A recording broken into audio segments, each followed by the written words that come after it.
सहानुभूती लोकांची, काय म्हणणं आहे? लोकांची हीच सहानुभूती आहे.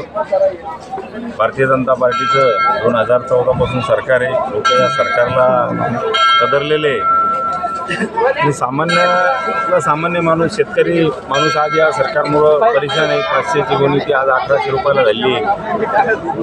आणि जिल्हा परिषद आणि पंचायत समिती निवडणुका ह्या शेतकऱ्याच्या निवडणुका आहे, गावाशी निगडीत निवडणुका आहे, गावाचा विकासाच्या निवडणुका आहे.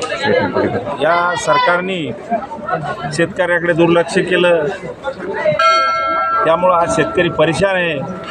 आणि आजची स्थिती अशी झालेली आहे या करमाड जिल्हा परिषद सर्कलमध्ये आणि वरुड पंचायत समितीमध्ये. आम्ही ज्या वेळेस गावात जातो तर शेतकऱ्याचा, मतदाराचा होऊन आम्हाला प्रतिसाद आहे. आणि येणाऱ्या 7 तारखेला आम्हाला हे लोक 100% मतदान करून 9 तारखेला हा महाविकास आघाडीचा विजय निश्चित आहे. कोणते मुद्दे घेऊन तुम्ही प्रचाराला समोर जाता? आम्ही गावातली ड्रेनेज लाईन असो, जिल्हा परिषदच्या शाळा असो, पाण्याचा ज्या गावामध्ये पाणी नसन तिथं आम्ही पाण्यासाठी काम करणार. आज माझं छोटंसं गाव आहे बनगाव. मी 10 वर्षापासून तिथं सरपंच आहे. सरपंच असताना मी साऱ्या गावामध्ये 10 वर्षापासून विकास काम केलं.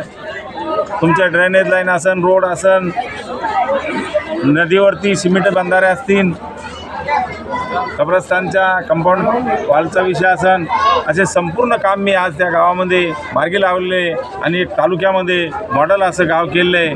त्यामुळे या माझ्या कामाची पावती म्हणून महाविकास आघाडीची मला उमेदवारी मिळाली व त्या कामामुळे माझा विजय हा निश्चित आहे.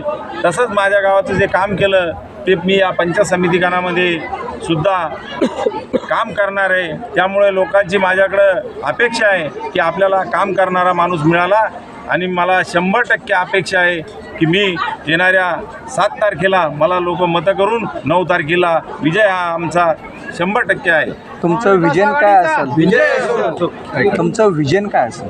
माझं विजन तेच आहे, प्रत्येक गावामध्ये ड्रेनेज लाईन झाली पाहिजे, पिण्यासाठी शुद्ध पाणी मिळालं पाहिजे, जे शाळा आहे शाळा व्यवस्थित झाली पाहिजे आणि आपल्या मुलाचे शिक्षण झालं पाहिजे.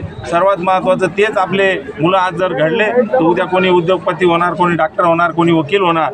कारण आज जिल्हा परिषदेची शाळा हीच एक आपल्या शेतकऱ्यासाठी परवडणारी. दुसऱ्या शाळा बघा, आज त्यांची लाख रुपये फीस आहे, पण जिल्हा परिषद शाळेसारखं शिक्षण नाही. फक्त त्या शाळेवर आपलं लक्ष केंद्रित झालं पाहिजे आणि माझी तीच अपेक्षा आहे. आज माझी बनगावची शाळा आहे, तालुक्यामध्ये तिचा आज पहिला नंबर आलेला आहे. आम्ही ते बक्षीससुद्धा घेतलेलं आहे. आणि हीच अपेक्षा आहे मला की प्रत्येक माझ्या वरुड पंचायत समिती गणामध्ये प्रत्येक गावातली शाळा ही सुंदर शाळा, तिथला विद्यार्थी हा चांगल्या क्वालिटीचा तयार झाला पाहिजे. उद्या तो डॉक्टर होऊ शकतो, इंजिनियर होऊ शकतो, वकील होऊ शकतो, कोणी माझ्यासारखा सरपंच होऊ शकतो. अशीच ही माझी या काम करण्याची उमेद आहे आणि ते काम मी करणार आहे. काय आव्हान करसान होतं? मी जनतेला तेच आव्हान करणार आहे, मला निवडून द्या, मी तुमचा विकास 100% करणार. कारण बनगाव आणि वर्दळीची जी नदी आहे त्या नदीवरती मी आज 4 मोठे सिमेंटी बंधारे केले. वर्दळी आणि बनगावच्या रस्त्याचा त्या नदीवरती एक केटीवर करून त्याला पूल केला. त्यामुळं त्या लोकांची आज जाण्या येण्याचा प्रश्न सुटला आणि ते लोक स्वतःहून म्हणू लागले की आम्हाला असा विकास करणारा माणूस पाहिजे आणि आम्ही त्यांना मतदान करणार. आपल्या शेजारी MIDC पण आलेली. आपण MIDC त्याच्यामध्ये भरपूर लोक बेरोजगार झालेली मुलं, काय याच्यासाठी काय काही नवीन? MIDCचा प्रश्नसुद्धा आहे. कारण त्यांनी आपल्याकडच्या मुलांना त्या कंपनीमध्ये लावत नाही. त्यासाठी सुद्धा आम्ही काय असन वरच्या या जिल्ह्याचे खासदार काळेसाहेब यांच्याकडून तो प्रयत्न करून आपल्या मुलांना तिथं कशी नोकरी लागेल.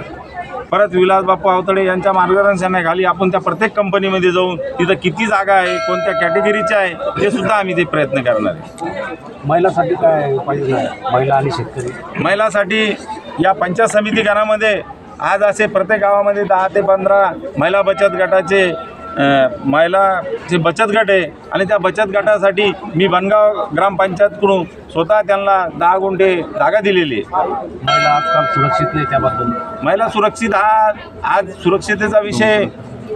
हे भारतीय जनता पार्टीचं सरकार फक्त राजकारण करतं आणि बाकी सुरक्षितेकडे त्यांचं लक्ष नाही. आज त्या गृहमंत्र्याचं सुद्धा याच्याकडे लक्ष नसल्यामुळं हे पोलीस खातं बदनाम होत चाललेलं आहे. लाडक्या बहिणीचा काही परिणाम आहे का? काय म्हणणं आहे लाडक्या बहिणी? नाही, लाडक्या बहिणीचं एक चॉकलेट दिलेलं आहे त्यांनी, फक्त मताच्या लालची बोटी. उद्या कधीतरी ते बंद करू शकतात आणि लाडकी बहिणी जास्त दिवस चालणार नाही. त्याच्यामुळं बाकी विकास कामं कुठलेले गावामध्ये तुम्हाला विकास करता येत नाही. आज बरेचसे गुत्तेदार असे कॉन्ट्रॅक्टर काम करून बसले, त्यांना आज आत्महत्या करण्याची पाळी आलेली आहे. जाता जाता जनतेला काय संदेश द्याला? जनतेला हेच मी संदेश देणार आहे, मला येणाऱ्या 7 तारखेला निवडून द्या.